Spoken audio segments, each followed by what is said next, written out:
What if I told you that the man who unlocked the deepest secrets of the universe, the man who gave us the equation that split the atom, bent space, and rewrote time itself, was once called slow, not by his enemies, not by strangers on the street, but by his own teachers? What if I told you that the boy who would one day make the greatest scientific leap in human history sat quietly in a classroom, year after year, watching other students be praised while he was quietly written off? No one in that room could have imagined what was building inside that boy's mind. No one. And that is exactly why this story needs to be told. March 14th, 1879, Ulm, Kingdom of Württemberg, Germany. A child is born into a middle-class Jewish family. His father, Hermann Einstein, is a cheerful but perpetually struggling entrepreneur. His mother, Pauline, is a pianist, a woman who believes deeply in the power of culture, music, and the life of the mind. They named the boy Albert, and from the very beginning, he is different. Not in the way that movies like to romanticize, the child prodigy who speaks in theorems and dazzles everyone in the room. No, Albert Einstein's difference was quieter, more troubling, more confusing to everyone around him. He didn't speak until he was nearly 3 years old. 3 years old. His parents were terrified. Doctors were consulted. Whispered conversations were had behind closed doors. Was something wrong with the boy? Was he delayed? Even after he began to speak, he had an unusual habit. He would whisper every sentence to himself first, silently forming the words with his lips before he said them aloud, as if rehearsing, as if every sentence needed to be tested before it was released into the world. His family nicknamed this quirk the Little Machine. In a household full of warmth and noise, little Albert often seemed to exist just slightly outside of it, present but not quite there, watching but from somewhere far away. His younger sister Maya would later write about him, describing a boy who was deeply sensitive, who could fall into sudden, alarming rages when frustrated, and who needed long stretches of solitude the way other children needed play. He wasn't antisocial. He wasn't cold. He was simply operating on a different frequency, and the world for a long time didn't know how to tune in. By the time Albert Einstein entered formal education, Germany's school system had already decided what a child was supposed to be. Obedient, quiet, uniform, correct. You memorized, you repeated, you did not question. And Albert Einstein could not, would not stop questioning. He enrolled at the Luitpold Gymnasium in Munich at the age of 9, and almost immediately the friction began. The school operated on what historians have described as a quasi-military model. Teachers were authority figures who demanded near absolute compliance. Independent thought wasn't just discouraged, it was, at times, punished. For a boy whose mind worked the way Einstein's did, this was nothing short of psychological suffocation. He wasn't lazy. His mother had introduced him to music at age 5, he played the violin, and he was deeply passionate about it. His uncle Jakob had introduced him to algebra, calling it a merry science, where you hunt for a little animal you don't know yet. Young Albert had devoured that idea. At age 12, he encountered a geometry book. He later called it his holy booklet. He worked through the entire thing on his own over the summer for fun. This was not a boy without intellectual hunger. This was a boy who had been handed the wrong plate. His teachers, however, saw only what the system measured, and by those measurements, Einstein was underwhelming. His Greek teacher, a man named Joseph Degenhardt, reportedly told him directly,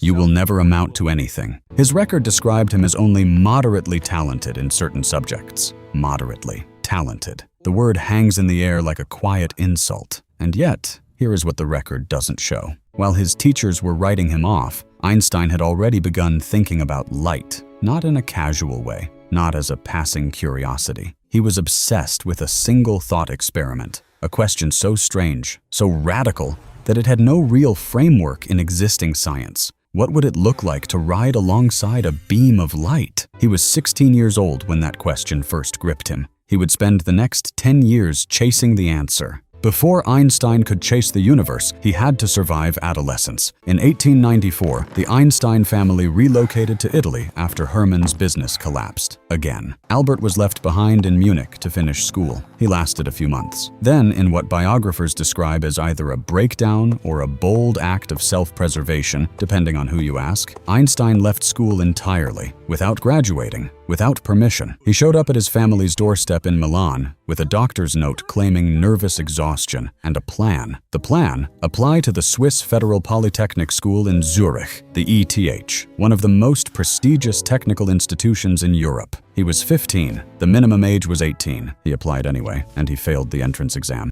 Not spectacularly, not across the board. His mathematics and physics scores were, by all accounts, exceptional, but his French, botany, and other general subjects dragged him below the threshold. Rejected. For most young men, that would have been the end of the story. Go home, reassess, accept your limitations. But the director of the ETH, recognizing something in Einstein's technical scores, made a personal suggestion. Spend a year at a cantonal school in Aarau, Switzerland. Pass the general curriculum there, then reapply. So that's what Einstein did. And it was in Aarau that something remarkable happened. The school there was different. Built on the educational philosophy of Johann Heinrich Pestalozzi, it emphasized visualization, independent thinking, and conceptual understanding over rote memorization. For the first time in his academic life, Einstein was in a system that worked the way his mind worked. He thrived. He passed. He reapplied. He was accepted. And when he arrived at the ETH in Zurich in 1896, the real story, began. University did not transform Einstein into a celebrated student overnight. If anything, it deepened his complicated relationship with formal education. He attended the lectures he found interesting. He skipped the ones he didn't. He relied heavily on the meticulous notes of his friend Marcel Grossmann, a man who would later play a crucial role in Einstein's greatest work, to pass his exams. His professors had mixed feelings about him. Heinrich Weber, his physics professor and initially one of his supporters, grew increasingly frustrated with Einstein's refusal to engage with the established curriculum on its own terms. Einstein, he reportedly said, was a very clever boy, but refused to listen to anyone. Einstein graduated in 1900,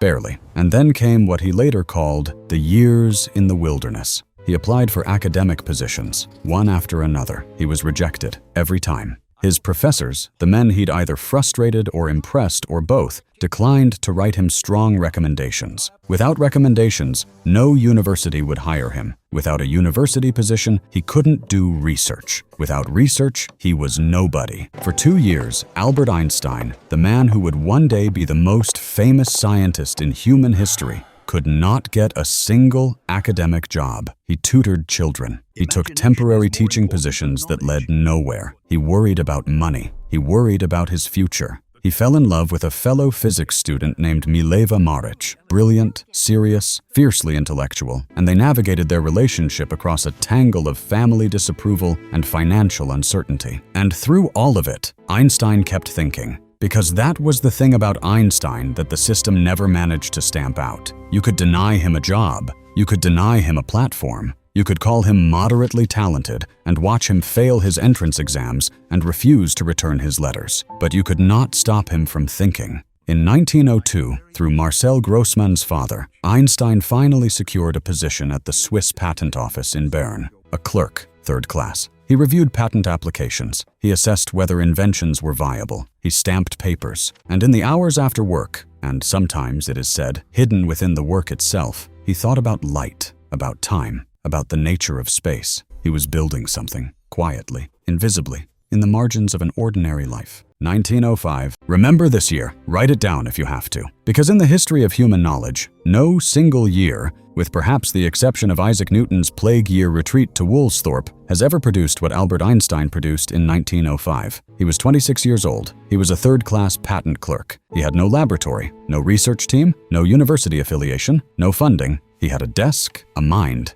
and an absolute refusal to accept that the universe worked the way everyone said it did. In the span of a single year, Einstein published 4 papers. 4. Each one independently was the kind of work that wins Nobel Prizes. Together, they represent one of the most stunning intellectual explosions in the history of civilization. The first paper explained the photoelectric effect, proving that light behaves not just as a wave, but as a particle. This laid the foundation for quantum mechanics. This is the paper that would eventually win him the Nobel Prize. The second paper provided the first solid experimental proof that atoms actually exist, something that, as late as 1905, was still genuinely debated in scientific circles. He did this by analyzing the random movement of particles in fluid, a phenomenon called Brownian motion, with such mathematical precision that the debate was, effectively, over. The third paper introduced the special theory of relativity, and everything changed. The special theory of relativity dismantled ideas that had governed physics since Newton, ideas that seemed so obvious, so self-evident, so baked into human experience that questioning them had seemed almost absurd. Einstein said, "Time is not fixed. Space is not fixed. What is fixed is the speed of light." He said, "Two people moving at different speeds will experience time differently, literally, measurably. Not as a perception, as a physical reality." He said, "The closer you move to the speed of light, the slower time moves for you relative to everyone else." He was saying that the universe we thought we understood, the solid, predictable, clockwork universe of Newton, was an illusion, a convenient approximation. The real universe was stranger, more fluid, more alive than anyone had imagined. And then came the fourth paper, short, just 3 pages. It contained a single equation that you already know, even if you've never studied physics a day in your life. E equals mc squared, energy equals mass times the speed of light squared. 3 pages, 3 variables. And buried inside those 3 variables was the knowledge that matter and energy are interchangeable. That inside every object, every rock, every drop of water, every human body is an almost incomprehensible reservoir of energy. The atom bomb, nuclear power, particle accelerators, the entire architecture of modern physics. It all flows from those 3 pages, written by a 26-year-old patent clerk in Bern, Switzerland, who couldn't get a job.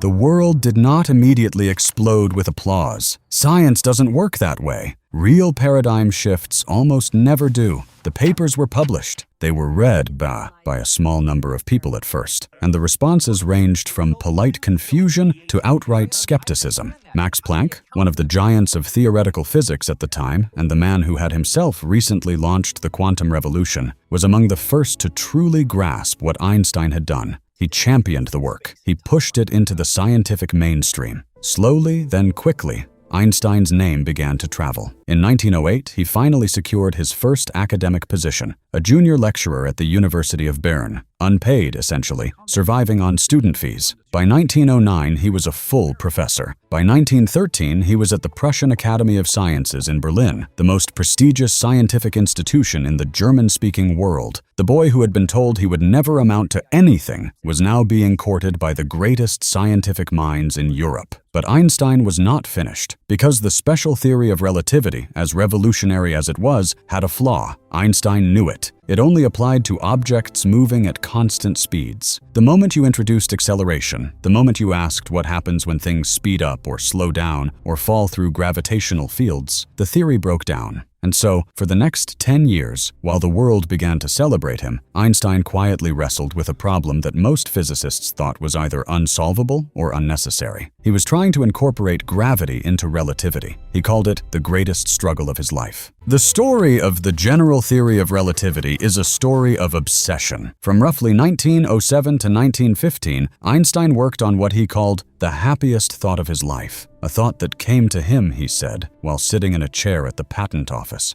What would it feel like to fall freely through space? He realized, a person falling freely feels no gravity. They are weightless. In that moment of freefall, gravity seems to disappear. This led him to the equivalence principle, the idea that the effects of gravity and the effects of acceleration are physically indistinguishable. You cannot tell the difference from inside a sealed room between sitting still on Earth and accelerating through space at 9.8 meters per second squared. From this single thought, he began to reconstruct the entire theory of gravity, not as a force, the way Newton had described it, an invisible hand pulling objects toward each other across empty space, but as geometry, as the shape of space itself. Einstein said, massive objects bend the fabric of space-time around them, and what we call gravity is simply the natural path that objects follow through that curved fabric. Imagine placing a heavy bowling ball on a stretched rubber sheet. It creates a depression, a curve. Now roll a marble nearby. It curves toward the bowling ball, not because anything is pulling it, but because it's following the contour of the sheet. That is gravity,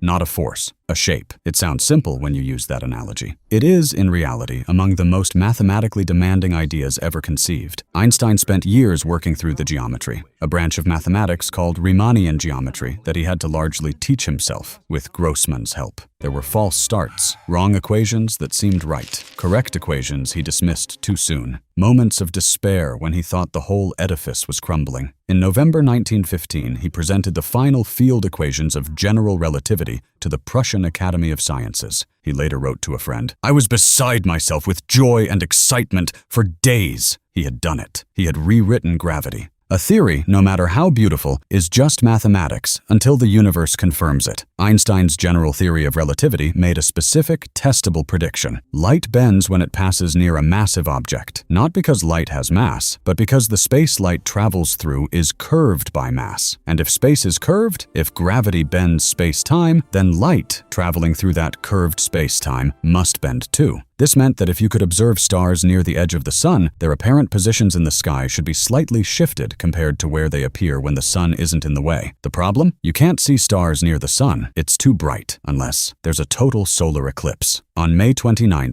1919, 2 British expeditions, one to Sobral in northern Brazil, one to the island of Príncipe off the coast of West Africa, trained their telescopes on the sun during a total eclipse. They photographed the stars near the sun's edge. They compared those positions to photographs taken months earlier when the sun was elsewhere, and the stars were shifted, exactly as Einstein had predicted. The Royal Astronomical Society in London. The headline in the London Times the next day, "Revolution in Science. New Theory of the Universe. Newton's Ideas Overthrown." Overnight, almost literally overnight, Albert Einstein became the most famous scientist on the planet. Telegram after telegram arrived at his home. Letters from strangers. Invitations from governments. He was mobbed at train stations. Newspapers in a dozen languages put his face on their front pages. The man who couldn't get an academic job 15 years earlier was now the most recognizable scientific mind in the world. Einstein handled fame the way he handled school authority, with a kind of cheerful, principled non-compliance. He gave lectures but resisted being turned into a symbol. He cracked jokes at formal ceremonies. He played his violin at small gatherings when he could have been attending state dinners. He wore the same kind of crumpled sweater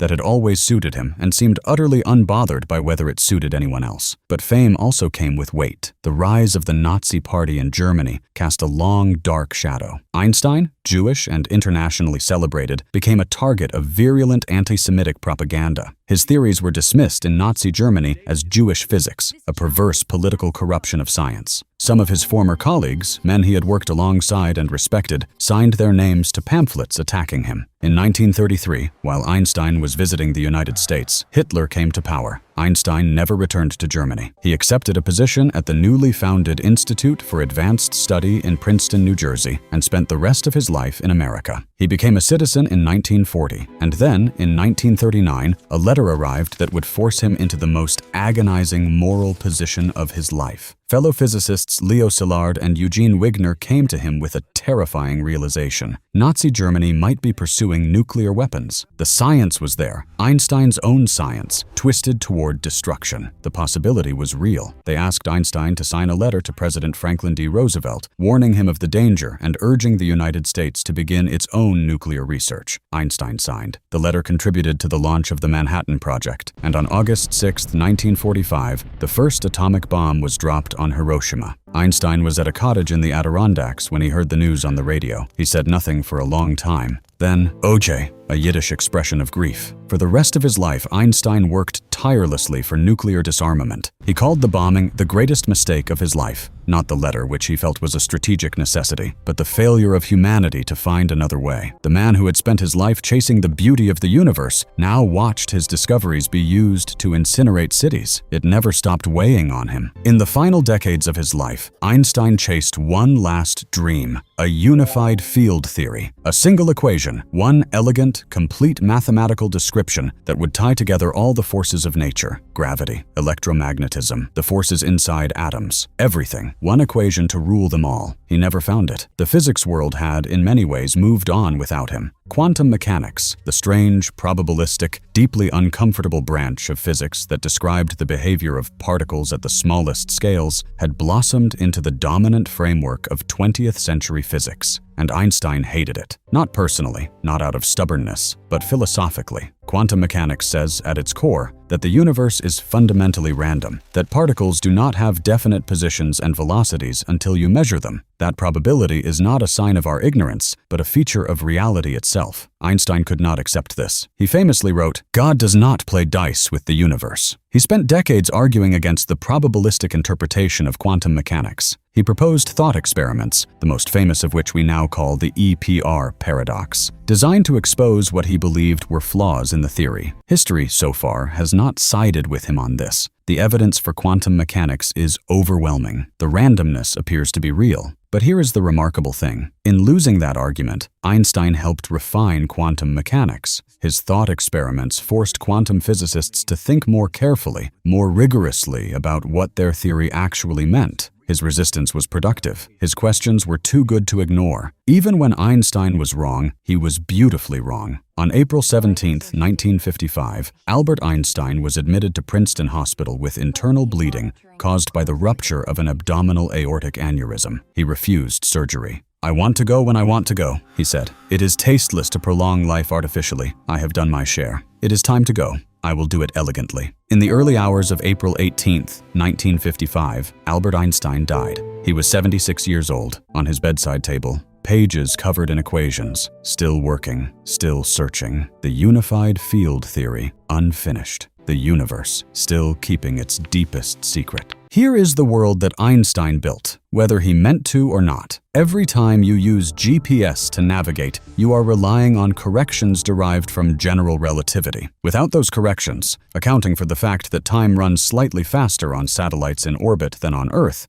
GPS systems would accumulate errors of kilometers within a single day. Every time a doctor uses an MRI to look inside a human body, they are using technology that depends on quantum mechanics, the very theory Einstein spent decades fighting. Every solar panel that converts light into electricity does so using the photoelectric effect, the same phenomenon Einstein explained in his first great paper of 1905. Nuclear energy, lasers, LED lights, fiber optic communications, electron microscopes. The modern world is, in ways both visible and invisible, an Einstein world. And beyond technology, beyond the practical applications, there is something else he left behind, a way of thinking. Einstein showed us that the most powerful instrument of discovery is not a laboratory, not funding, not credentials. It is imagination. It is the willingness to sit with a question, a strange, uncomfortable, seemingly unanswerable question, and refuse to let it go. What would it look like to ride alongside a beam of light?